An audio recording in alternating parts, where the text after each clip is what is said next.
Before we listen to this podcast, Marcus wants to share the following Wellness Summit blooper with you. Damo, this is ridiculous. When we recently closed 2-for-1 ticket sales to the summit, we left the 2-for-1 banner on our website saying, get your 2-for-1 tickets.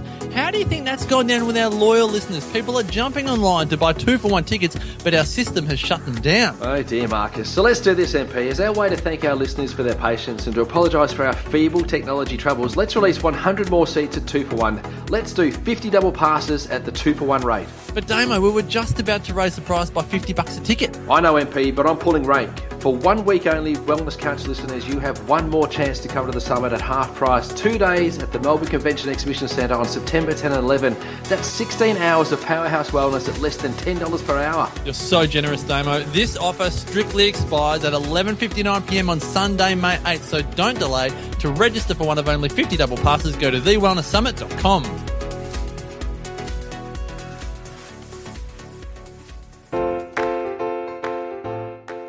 TheWellnessCouch.com, streaming wellness into your lives. This is Up for a Chat with Cyndi O'Meara, Karen Smith, and Kim Morrison. Here we are, up for a chat about the hottest topics that are important to you, inspiring you to awaken the change within. I'm Cyndi O'Meara.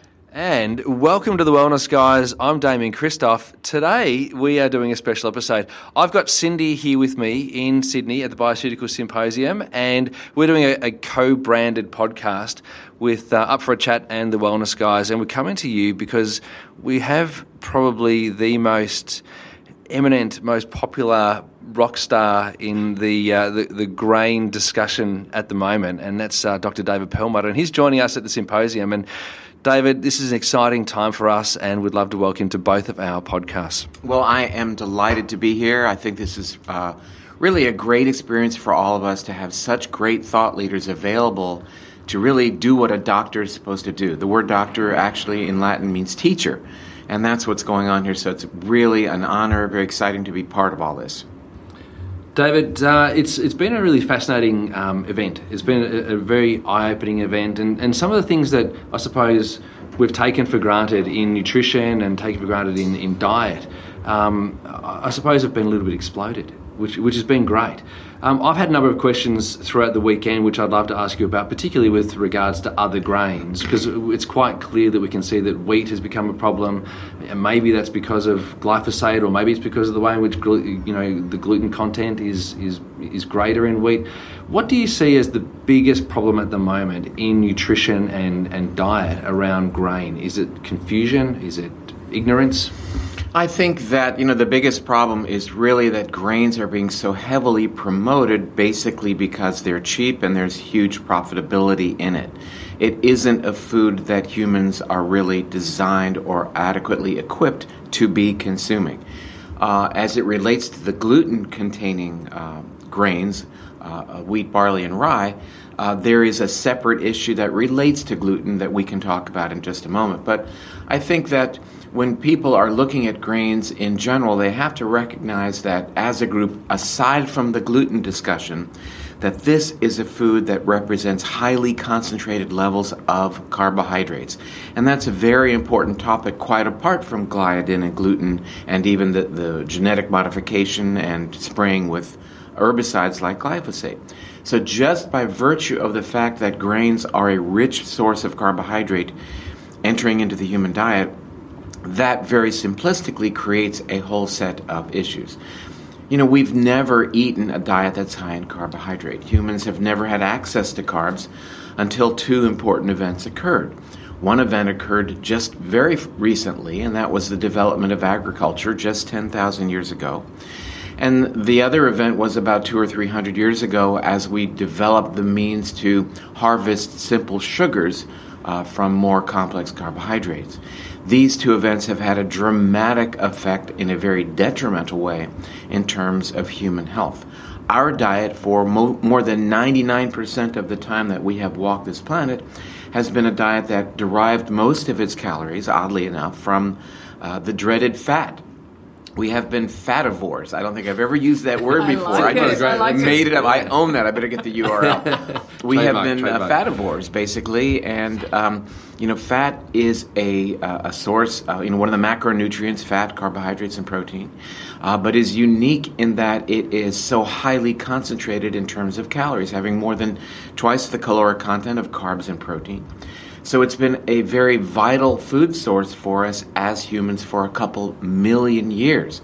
We have sought out animal products and vegetables and et cetera that have had fat in them, and it's allowed us to persevere and survive so we could have this conversation today. So fat, as you pointed out, I think you're alluding to the fact that that's a food that has been so demonized over the past couple of decades, and for absolutely the wrong reasons. The reasons of profitability in agriculture, to eat the whole grain goodness, and as such get rid of the dietary fat. When you see on a label low fat or no fat, that tells you that you're going to have to achieve your caloric intake from another source, and that by default is well known, is the carbohydrates, meaning the grains. So, that is the whole kind of landscape as it relates to how grains have entered into our diets so aggressively, and what, we'll discuss why that represents such a huge threat to our health. What is the threat to our health? And especially, how did I know you were going to ask that question? I know. Amazing. And especially because, you're a neurologist and a brain specialist, I figured, well, you must be looking at the brain and the nervous system, perhaps, like you do. Yes, it's true. I'm, in addition, a fellow of the American College of Nutrition, so I do take nutrition very seriously.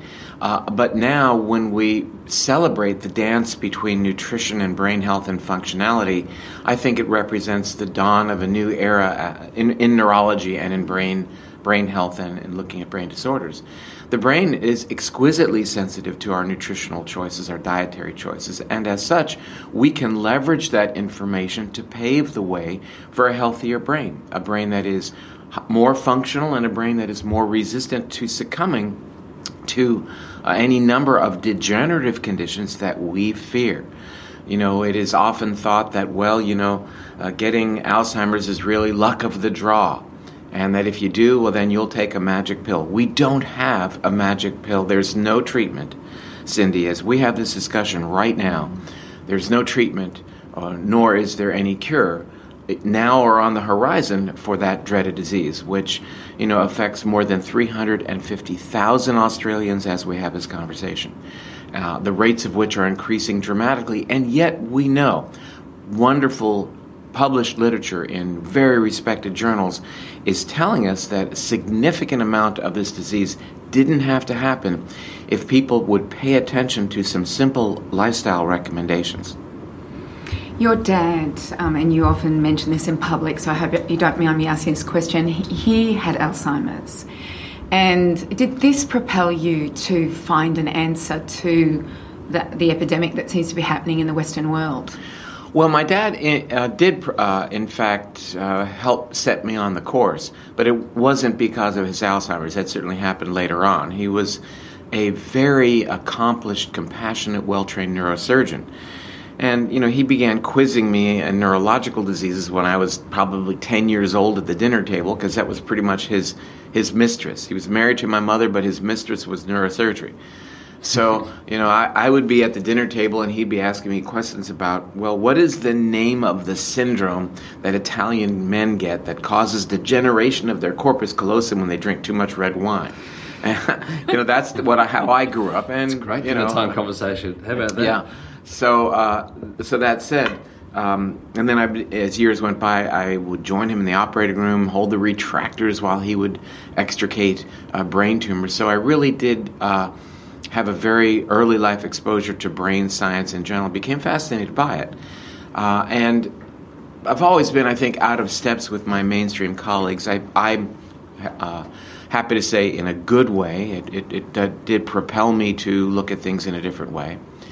The cruel irony was the fact that here, the very illness that I basically dedicated my life to took my father from me. And, each day on the way to work, his residence, assisted care facility, shared a parking lot with my office. And I would have the opportunity every single morning to visit with him and, gain firsthand unfortunate experience with what it's like to have your father not know your name anymore. And I carried that with me, making the lemonade out of the lemons. I carried that with me to my practice each day in dealing with families of an Alzheimer's patient. And, oftentimes the children, after I would see their mother or father, would pull me aside and say, this is really rough, Doc. You just can't imagine what it's like. And I would explain to them with no shortage of words or emotion that I fully understood what they were going through, and that it strengthened my resolve to dig deeper and to look at those factors which are variable, over which we have control, that pave the way for this devastating illness. And it turns out that we have great control over many of the factors that are strongly related to risk for Alzheimer's. And that's the great untold story. When you read newspapers and you watch television, read trade magazines, you basically see statements that, we're waiting for the magic bullet to appear, that don't fret because your researchers are hard at work to find a cure for Alzheimer's. Well, that's not going to happen anytime soon. And yet, how heart-wrenching it is that the information about what you can do right now to prevent Alzheimer's, aerobic exercise, higher fat, lower carbohydrate diet, higher levels of vitamin D, for example, are virtually neglected because you cannot monetize them. No one's going to profit over the dissemination of this information because there's nothing patentable here. What do you got to buy? Well, you got to buy a pair of athletic shoes, and you have to change your diet, you have to gain this information, and there's no guarantees. But, Alzheimer's is not a genetic disorder per se. True, there are some genes that are associated with increased risk. The ApoE genes, carrying the ApoE4 allele, certainly increases your risk. If you're heterozygous, your risk may increase 4 to 5-fold. If you're homozygous for ApoE4, as much as 12-fold. But that's not a genetic determinant. That doesn't mean you are destined to succumb to that disease. That said, it's in that space, the difference between determinism and predisposition, where I exist, where my work exists. This is fascinating. Yeah. I think Cindy's going to try and sabotage this whole podcast. So I'm just going to jump in. I could ask a million questions. I know, we're going to have so many. We're going to have so many questions. Yeah, you go, David. The grain issue is a big issue. It's a huge issue, and our populations and our countries' economies almost exist because of grain. Now, there's countries around the world, Asian countries, for example, that have lived using rice, and there'll be people listening to this thinking, okay, yes, I can draw the link between grain and sugar, but what about the Asians? They're eating rice. Are they getting dementia and neurological diseases the way that we are in the West? I certainly don't think it's fair, with all due respect, to focus on the fact that Asians eat rice and what is their risk for certain illnesses as one single variable. We have to take a step back and understand that they have their unique genomes. They certainly have their unique microbiomes, which influence their response, their body's response to the very foods that they eat. Yeah. And beyond that, what we're seeing now in Asians is a dramatic surge in various diseases that are associated with westernization of their diet. Of course. Including diabetes and obesity. It's rampant. And make no mistake about it, as we circle back to brain, type 2 diabetes has been associated with a 4-fold increased risk for Alzheimer's. So there are multiple factors that need to be considered in this apparent dichotomy between their diets and disease risk. Let's be very clear that the Western diseases are rampant and exploding more aggressively in Asian countries than they are in countries where they've already been established. Okay, so you're saying it's a big draw, a big link to say that just because they eat rice, that you're saying there's definitely other factors. Yeah, there's other factors, but I'm not castigating eating rice. And I think if you look at what typically an Asian would eat, they might have a serving or two of rice. Yeah, but not 12 servings a day. And it's not just 12 servings of rice, but Yeah. it's having a couple of servings of rice, okay, but when you look at what we in Western cultures would do, it would be, you might have a couple of servings of rice, but you started your day with a glass of orange juice. Why do I look at that? Because a 12-ounce glass of orange juice is 9 teaspoons of sugar. It's 36 grams of carbohydrate. Wow. That's before the croissant or the bagel or the short stack of, I don't know what you call pancakes here. Yeah. Pancakes. Pancakes, there you go, who knew? Along with the syrup that's poured on top and the fruit. So you're saying it's an overload of sugar? It's an overload of sugar Yeah. and more complex carbs. This is so important. It is the subtitle of Grain Brain was the toxic effects basically of wheat, carbs, and sugar on your brain. Yeah. And when the New England Journal of Medicine in September of 2013 publishes a report which looked at a group of close to 3,000 individuals and did a very intensive study of them at the beginning of the study. What did they do? They measured their fasting blood sugar. That's it. They followed this group for 6.7 years, and what did they find? That even those individuals who had a subtle elevation of blood sugar well below the level of diabetes initially had a dramatic increased risk of becoming demented. So we've got to redefine not what is a normal blood sugar, because norms are calculated in terms of averages, in terms of standard deviations from the mean. We've got to look more aggressively at what is ideal, what is optimal in terms of these biometrics that we are so fond of looking at. And, beyond that, we understand now not just that there is correlation between elevated blood sugar and risk for dementia, but we understand it from a mechanistic perspective as well.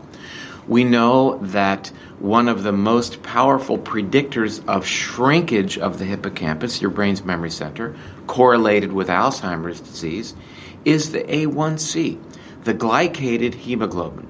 So that's a marker we know of average blood sugar used by physicians who are treating type 2 diabetes and type 1 to measure not what is the blood sugar moment to moment, but what is the average blood sugar over time.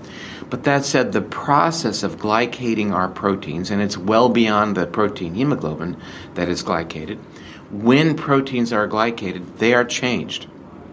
And as such, the body begins to not recognize them as fully functional as they were, and it's a process that dramatically increases both inflammation and free radical-mediated stress, the cornerstones of Alzheimer's, Parkinson's, coronary artery disease, type 2 diabetes, and even cancer. So it begins to really broaden the notion that even subtle elevations of blood sugar are mechanistically related to some very global events. I mean, these are the top degenerative conditions that we fear the most. We often hear the term glycation or methylation. Will you explain the glycation of protein? Yeah, and glycation and methylation are in very, very different camps. So the methylation discussion really has to centers around the change of gene expression by virtue of the fact that receptors will bond a methyl group or an acetyl group, and as such, genes can be turned on and turned off. And I think that's certainly conceptually something that's relatively new. Back in my day in medical school, when our textbooks were written on papyrus, well, not that long ago, but a long time ago. He's a comedian. We pretty well conceived of our genome as being, this 23,000 unit gift from our ancestors that was locked in the glass case and determined very much everything about us. That was the camp of our nature. The other camp was the nurture camp. In other words, what was our physiologic and pathologic response to various environmental confrontations. And this dichotomy between nature and nurture, between our genetic legacy and our environment, really divided people into two great camps that couldn't see eye to eye. And now we've learned that there is a beautiful dance that occurs between our hardwired genetic legacy and our environment. The reason that's so empowering is because it offers us up the opportunity to actually change our genetic expression. It's been estimated that some 70% of our gene expression that relates to health and longevity is actually under our control by virtue of our lifestyle choices, dietary choices, stress reduction, and from my perspective, perhaps most importantly, exercise choices as well. So I hope everybody listened to that. Yeah, absolutely. And the importance it's such of a that. Crucial point. Yeah. And it's often debated, isn't it? Yeah. It's often debated, particularly in the medical field or medical fraternity here in Australia, where they're very negative towards any kind of lifestyle modification other than what appears in the research, the double-blind placebo-controlled studies. Anything that's observed is kind of dismissed as not being high-quality evidence. And so the construct or the thought that there's epigenetic control and that we could, in fact, alter our genetic expression through lifestyle interventions is largely dismissed in Australia. So it's great that you raised that point, David. Thank you. Well, people are generally down on what they're not up on. I mean, to deny the notion that we have control of our genetic destiny, is out of date. Yeah. Even mainstream pharma is looking at modification of gene expression for treatment of illness. We're seeing that now. So old school wants to believe that your genes are again hardwired, end of story. And lifestyle choices don't mean anything. But when we see a recent publication in the Journal of Neuroinflammation that talks about how in comparing two groups of large groups of adults, those involved with higher energy expenditure on a daily basis by virtue of their choice, their lifestyle choice to engage in aerobic exercise, have preservation of the size of their hippocampus and actually growth of their hippocampus, regrowth of brain cells, which again in my day in medical school, the notion that your brain could grow new brain cells was was a blasphemy. We were basically stuck with the notion that, look, you were given a certain number of brain cells, and every time you drank a beer, you'd lose 80,000 brain cells. And if truly, if it weren't for the fact that we do have neurogenesis and can repopulate our brains, there's a fair chance that I wouldn't be here having this conversation with you right now. But that said, it's good that these notions are overturned. There's a place for being iconoclastic, I believe, and certainly some of our ideas may be proven wrong, and I welcome that. Because that means we're learning and we're making progress. If we stay with things as they are, that's not going to lead us anywhere. President Reagan, once said that status quo is a Latin term for the mess we're in. And we'll only stay with the mess we're in, with ever-rising rates of Alzheimer's and other degenerative conditions, unless we embrace new ideas. If we sit around and wait for pharma to develop a cure for Alzheimer's by trying to focus on ridding the brain of beta amyloid, which is a ridiculous proposition, then we're going to be maintaining the status quo. It's time that we break the mold and welcome to the table the notion of preventive medicine as it relates to the brain. John Kennedy said that in his inauguration that the time to fix the roof is when the sun is shining. So that's the message. It is for all of your listeners who may be intact cognitively. Hopefully they are. And especially those, like myself, who have a positive family history and as such are at increased risk for Alzheimer's. The time to act is now. The time to change your exercise regimen and embrace aerobic exercise on a daily basis is now. And if you need to understand that mechanistically, let's take a step back. I'm going to ask you a question here. We've spoken about neurodegenerative diseases or disorders. So we're talking about dementia, Alzheimer's. Are we talking about multiple sclerosis as well? I think that, it's very important to delineate between splitters and groupers. And what do I mean by that? We can have discussions about multiple sclerosis, Alzheimer's, Parkinson's, Friedreich's ataxia, Basten-Kornzweig syndrome, if you like. Yeah. But I prefer to take a step back and look at the broad mechanisms that unite all of the degenerative conditions, even beyond the brain. Mm-hmm. And it gets back to our fundamentals of inflammation and inflammation downstream induced free radical mediated stress. Yep. So certainly a situation that is more perhaps autoimmune than Alzheimer's, being multiple sclerosis, has its nuances.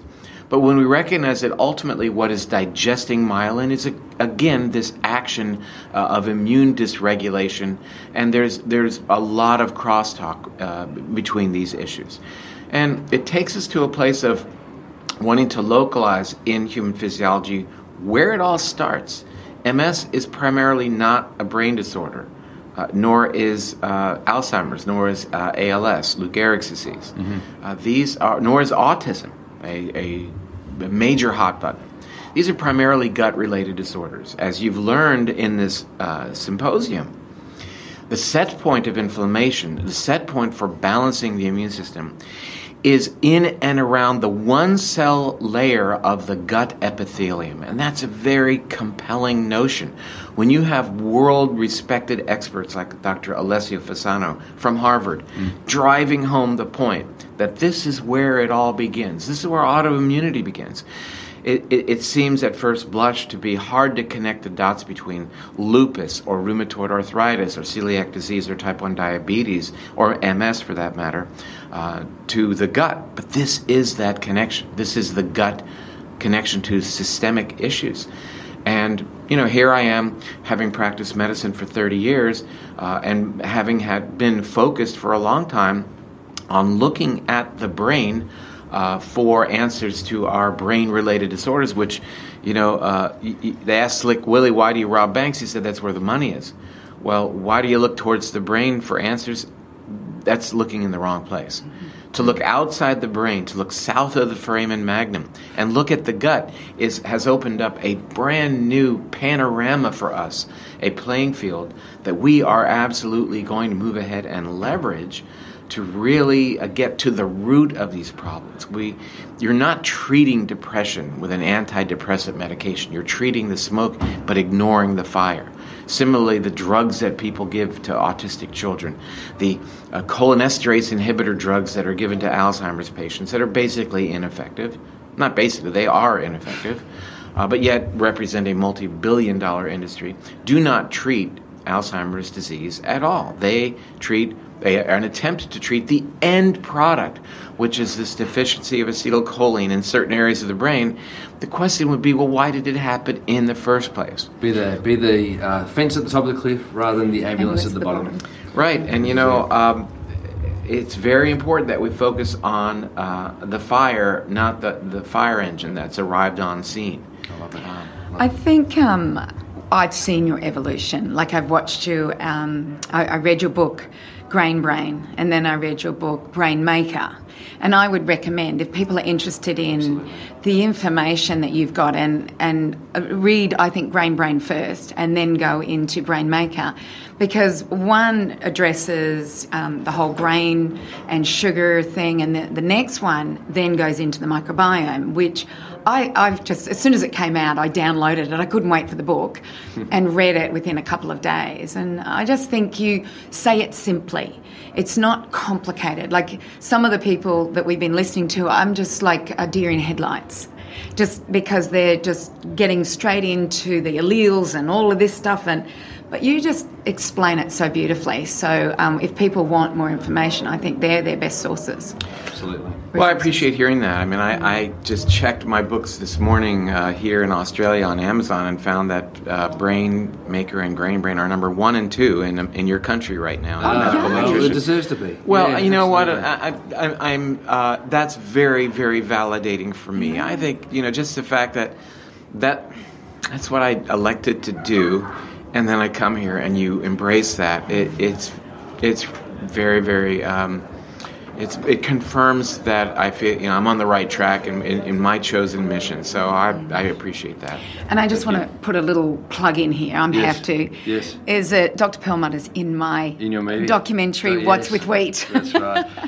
Dr. Perlmutter, thank you so much for joining us on both of our podcasts. Yeah. It's just been it's a delight. It's a career highlight for me to be able to interview you and meet you in person. Gosh, so thank you so much for sharing time with both Cyndi and I for our podcast. Thank you. Wonderful. And I sure, again, appreciate the opportunity. So, guys, make sure you go to our Facebook page, facebook.com/The Wellness Guys. And /Up for a Chat. And make sure you give the Up for a Chat girls a 5-star rating. Yeah. Go to iTunes. That's right. And tell us what you thought of this episode. Share this podcast with your friends and family and other strangers you think need a wellness update.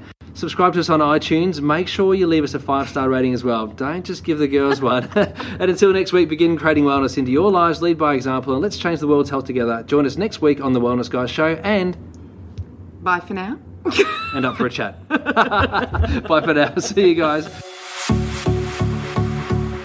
This has been a production of TheWellnessCouch.com. Check us out on Facebook and join in the conversation on Facebook.com/The Wellness Couch. Subscribe to each show on iTunes and check us out on Twitter. The Wellness Couch, streaming wellness into your lives. Whilst the Wellness Couch presenter endeavor to provide accurate and helpful information to their listeners, these podcasts cannot take into account individual circumstances and are not intended to be a substitute for health and medical advice from a qualified health professional. You should always seek the advice of a qualified health professional before acting on any of the information provided by any of the Wellness Couch podcasts.